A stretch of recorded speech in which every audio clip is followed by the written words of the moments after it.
How did you try to outsmart a skinwalker? If you're reading this, congratulations, I am probably dead, or worse. My name is Daniel, and I own quite a bit of land up in the Appalachian Mountains, left to me by my great aunt. So far, in the years I've lived here, paranormal and downright disturbing things have happened to me here. People told me to just leave or report it. Like I've never done that before.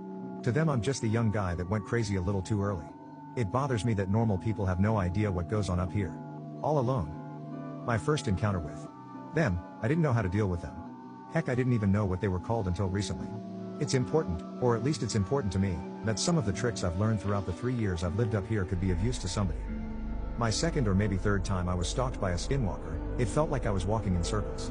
I had a trail camera with an SD card pretty deep in the woods. But when I tried to walk back to my cabin, I kept passing the camera. I was effectively walking in circles. This went on for hours. The sun was setting soon, and I was quite thirsty at the time, I remember. I sat up against the tree my camera was mounted on and started softly crying. It was watching me. I guess waiting for me to fall dead. I hit myself in desperation a few times, trying to think. I sat up and took a very deep breath, wiped the water from my eyes, and it dawned on me. It's gotta be messing with my equilibrium. I have to be off balance, there's no other way. Teleportation in hindsight sounded stupid. But I could still walk, but my depth perception was slightly off. All I had to do was tilt my head as far as it would go into my shoulder, and walk back to my cabin. My ear was pressed into my shoulder, but even with one ear I could still hear how anxious the creature sounded pacing in the woods, hoping I didn't get away. Once I made it inside my cabin, I didn't come out for a couple of days, for safety measures. Another trick they know is mimicking animals. I found that they like coyotes. I used to coyote hunt quite a bit back home, but never up here in the mountains. I had seen on a couple of my deer cameras that it looked like, right after I left my camera, a coyote would follow me a while, if not all the way home. I had to stop that real quick and set out some snares. All a snare would and could do is jam the coyote's leg into the mechanism until a button is pressed and the thing would unlock.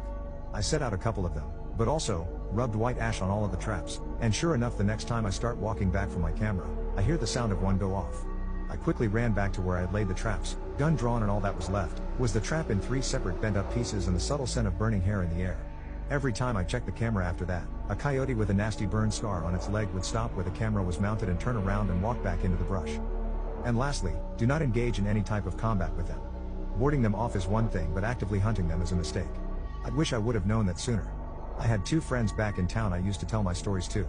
Alcohol loosens the lips. Their names were James and Cole. I'm pretty sure they were cousins, but I never asked. Thinking about it now, I wish I would have gotten to know them better. Long story short, they're dead, and I'm dying. This morning they came and pounded in my door insisting we hunt these skinwalkers. I told them it was an unbelievably bad idea, but they even took the liberty of buying silver bullets. They told me how much they cost, but I can't remember right now.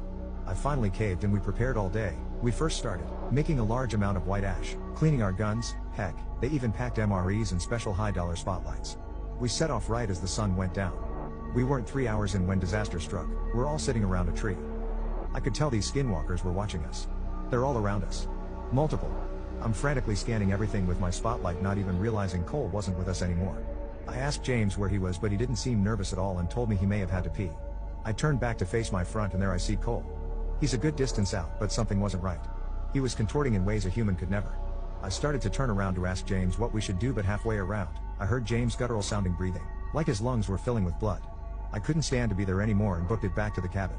The forest seemed like it was laughing at me, in my desperation to run home. I knocked my flashlight running and it was slowly getting dimmer and dimmer. I eventually had to ditch it and use some of the flares Cole and James bought. I pulled the top off and struck it against a tree, and the red flame lit up the surrounding forest. There were so many of them. 10? 20? Probably more, but as luck would have it, they never attacked me. I could see the cabin and flung the door open and shut it behind me.